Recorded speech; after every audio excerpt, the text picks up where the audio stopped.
Y comenzamos desgranando las noticias del día con el presidente Donald Trump, quien anunció la finalización de las concesiones petroleras otorgadas por la administración Biden a Nicolás Maduro, por el cual PDVSA le suministraba petróleo a la nación norteamericana. Esta fue una noticia que dio a través de su cuenta en Truth Social. Trump acusó a Maduro de no haber cumplido las condiciones electorales en Venezuela y además de no estar recibiendo con más rapidez los inmigrantes indocumentados deportados desde Estados Unidos con antecedentes penales. Por todo esto, ordenó que el acuerdo que calificó de ineficaz e incumplido sea anulado a partir del 1 de marzo. Y por otra parte, el secretario de Estado de Estados Unidos, Marco Rubio, reafirmó en una entrevista con Fox News la postura del gobierno de Donald Trump sobre Nicolás Maduro, asegurando que no ceden ante presiones ni chantajes de la administración chavista. Rubio negó que el reciente viaje de Richard Grenell a Venezuela implicara un reconocimiento a Maduro y explicó que la visita tuvo como objetivo exigir la devolución de deportados venezolanos, incluyendo miembros de la banda criminal del Tren de Aragua. También instó al régimen a liberar a ciudadanos estadounidenses detenidos en el país suramericano. Además, reiteró que las elecciones presidenciales del 28 de julio de 2024 fueron fraudulentas y que Estados Unidos sigue considerando a Maduro un dictador ilegítimo que se mantiene en el poder en contra de la voluntad del pueblo venezolano.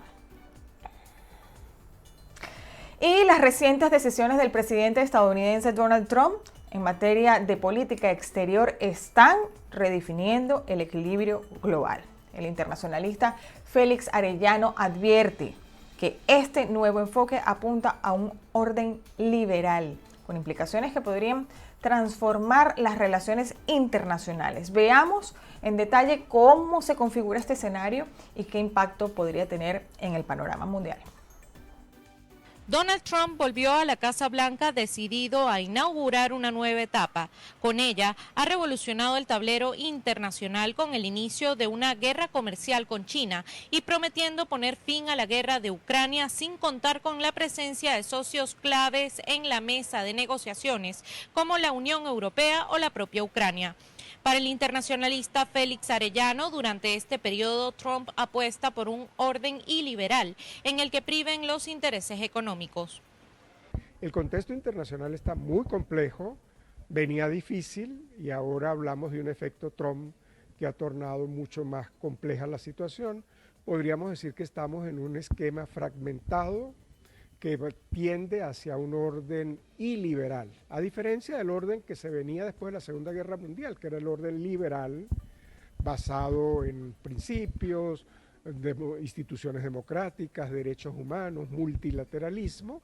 Todo eso empieza a ser, desde hace tiempo, viene siendo presionado, desafiado por gobiernos autoritarios. Tenemos un orden complejo, un orden donde las potencias pareciera que imponen las reglas.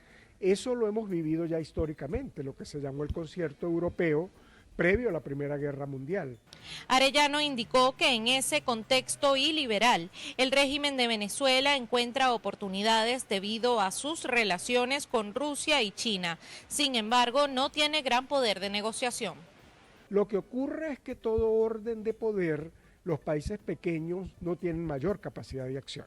Básicamente tienen que seguir las instrucciones de los poderosos. Ese es el punto sensible, ¿no? Si China y Rusia negocian con Trump, bueno, los países latinoamericanos tendrán que ver cómo juegan en ese escenario. A los países iliberales les conviene que existan, que haya una imagen de multipolaridad, aunque en la práctica las decisiones fundamentales, como por ejemplo la guerra de Ucrania, la tomen los poderosos. Esa es la tendencia. Uno realmente con Donald Trump no sabe cuánto es carácter, cuánto es política o cuánto es jugada táctica. Si fuera jugada táctica es una jugada peligrosa, ¿no? Porque está jugando contra Europa, está jugando contra el orden liberal, está jugando contra los valores occidentales. Pero pudiera ser una jugada táctica. El especialista indicó que los movimientos estadounidenses deben verse como parte de un proyecto más amplio de reafirmar la hegemonía del país en las Américas. Y la organización Freedom House advirtió en su informe sobre la democracia que las libertades civiles y los derechos políticos en América sufrieron un nuevo retroceso este 2024. Descartó que la violencia impactó los procesos electorales en 27 de los 66 países y territorios donde se realizaron votaciones, incluyendo a Venezuela, donde las condiciones democráticas siguen deteriorándose. La organización Freedom House señaló que Nicaragua, Venezuela, Cuba y Haití siguen siendo considerados países no libres, mientras que México, Guatemala, El Salvador, Honduras, Ecuador, Perú, Bolivia y Paraguay son parcialmente libres. 12 de los 35 países registraron descensos en la puntuación general, sobre todo en Nicaragua, El Salvador y Venezuela, y otros mejoraron, especialmente Guatemala, señala el informe anual por la libertad Freedom House. El Salvador igualó con Haití en la mayor caída de la puntuación de la región, alerta la organización.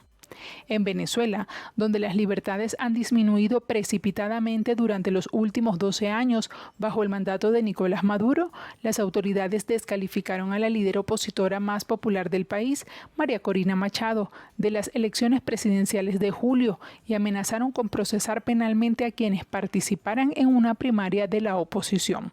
Luego de las elecciones presidenciales del 28 de julio de 2024, señaló Freedom House, se desató una brutal ola de represión, negando a los venezolanos el respeto al voto por el cambio en las urnas y provocando un mayor deterioro de la libertad, denunciaron. En otros lugares de las Américas, las crisis políticas complicaron los esfuerzos para combatir la violencia criminal organizada y la inseguridad. Según el informe anual por la libertad Freedom House, la libertad mundial se enfrenta a graves desafíos en 2025, entre ellos las amenazas a la seguridad derivadas de múltiples conflictos armados, la profundización de la represión en autocracias arraigadas y emergentes, y líderes elegidos democráticamente que tratan de promover sus objetivos, anulando los controles institucionales a su poder. Y nos vamos a Venezuela porque por tercer día consecutivo familiares de los presos políticos llevan adelante la ruta por la justicia y la libertad. Este miércoles ellos exigieron al defensor del pueblo Alfredo José Ruiz Angulo cumplir con su rol.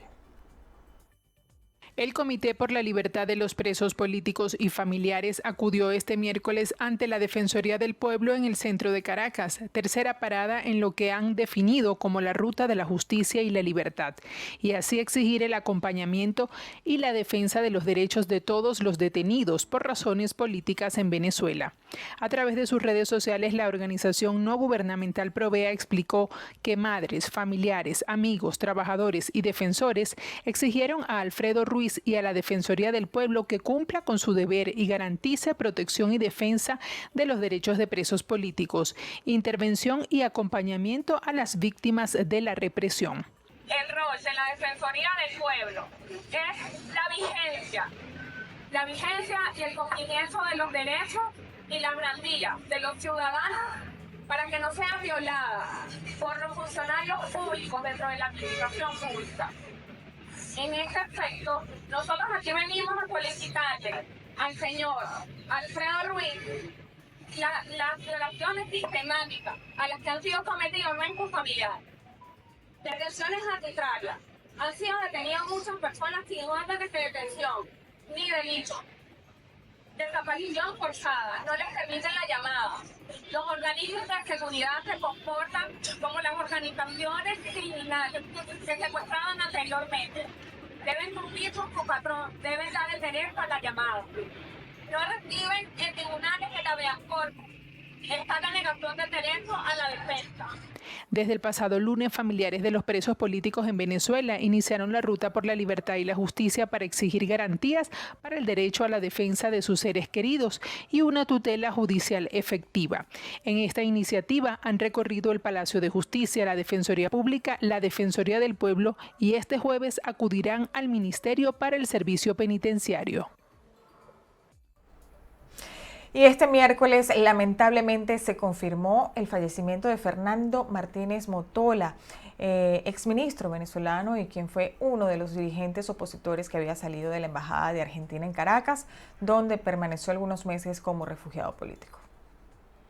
Fernando Martínez Mótola era ingeniero graduado en la Universidad Simón Bolívar. Fue asesor de la alianza opositora Plataforma de la Unidad Democrática, ministro de Transporte y Comunicaciones durante la administración de Carlos Andrés Pérez y formó parte de la delegación enviada por el expresidente interino Juan Guaidó para negociar con el oficialismo en Noruega en 2019. Fernando Martínez Mótola, de 70 años, era uno de los 6 políticos opositores venezolanos asilados desde marzo en la Embajada de Argentina en Caracas, luego que la Fiscalía General emitió en marzo una orden de aprehensión contra todos ellos.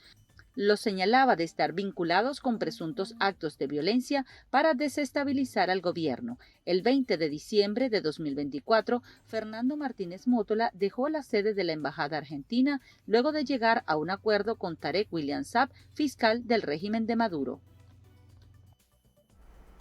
Y le damos una ojeada a los deportes porque el nuevo técnico de la selección femenina de fútbol venezolano indicó que escuchará a las jugadoras para ayudarles a perfeccionar su estilo de juego. El brasileño Ricardo Belli, nuevo técnico de la selección femenina de mayores de Venezuela, afirmó luego de su presentación oficial que lo más importante para el equipo es tener su propia identidad y estilo de juego. E miro isso como uma coisa muito positiva, ter jogadoras jogando em ligas muito diferentes. Depois, o mais importante é nós termos nossa identidade de Venezuela, nós termos nosso futebol, aqui joga Venezuela. Creio que isso tem que ser marco que estamos começando hoje, nós 3 treinadores, que é de criar esse modelo de jogo, esse estilo de jogo de Venezuela, y sabemos que tenemos jugadoras de calidad técnica. Belli, acompañado de los nuevos entrenadores de las categorías sub-20 y sub-17, Ángel Ualde y Dayana Frías, respectivamente, indicó que empezará un proceso de escuchar a las jugadoras porque quiere que tengan sentido de pertenencia por su país y por la selección, así como por el deporte. Sabemos que tenemos jugadoras con mucho atrevimiento en la cancha, jugadoras con coraje. Entonces, ese proceso de escucharlas va a ser muy importante y queremos que ellas también tengan ese sentimiento de pertenecimiento, ¿no? De pertenecimiento. Belli indicó además que está empezando de cero en la selección, pero se mostró optimista por lo que pudiera conseguir la plantilla en las próximas competiciones que se avecinan, como la Copa América Femenina. Y hermosa jornada se vivió ayer en Caracas. Venezolanos celebraron la canonización de José Gregorio Hernández, el primer santo del país. Veamos cómo fue la procesión realizada este miércoles en su honor. Cientos de devotos participaron en una procesión en Caracas para celebrar la canonización del beato José Gregorio Hernández, quien será el primer santo de Venezuela. La imagen del médico de los pobres recorrió varias calles de la capital, incluyendo la Plaza de Bolívar y la Catedral de Caracas, después de una misa celebrada en la Iglesia de la Candelaria. Durante el recorrido, los fieles portaban velas y rezaban, mientras otros llevaban imágenes personales del beato. Muchos de los asistentes atribuyen milagros a su intercesión, especialmente en casos relacionados con la salud. La intercesión del beato es especialmente valorada por aquellos que confían en su ayuda en situaciones difíciles, como lo expresó Rosmary García, quien ha pedido por la recuperación de su sobrino hospitalizado. Somos católicas, creemos en los santos, le tengo una fe increíble al doctor José Gregorio Hernández. Ahorita estamos pasando por un momento difícil, gracias a Dios y a tantas peticiones al doctor José Gregorio. Mi sobrino está súper bien, va súper bien, recuperadísimo. Jesús Rodríguez, uno de los devotos, expresó su confianza en que Hernández le concederá la curación de sus problemas de salud. Me he sentido quebrantado de salud, yo tengo 72 años, entonces he ido a los médicos, he ido por acá, yo por allá, y me han dicho que no tengo nada, pero el doctor me dice que no tengo nada por los exámenes, pero yo sí me siento por dentro cansancio y escalofrío. Y le estoy pidiendo a mi Dios y a José Gregorio que por favor me dé más salud, quiero tener más salud. La canonización de José Gregorio Hernández fue recibida con entusiasmo por los venezolanos, quienes llevaban años esperando este momento, especialmente tras su beatificación en 2021.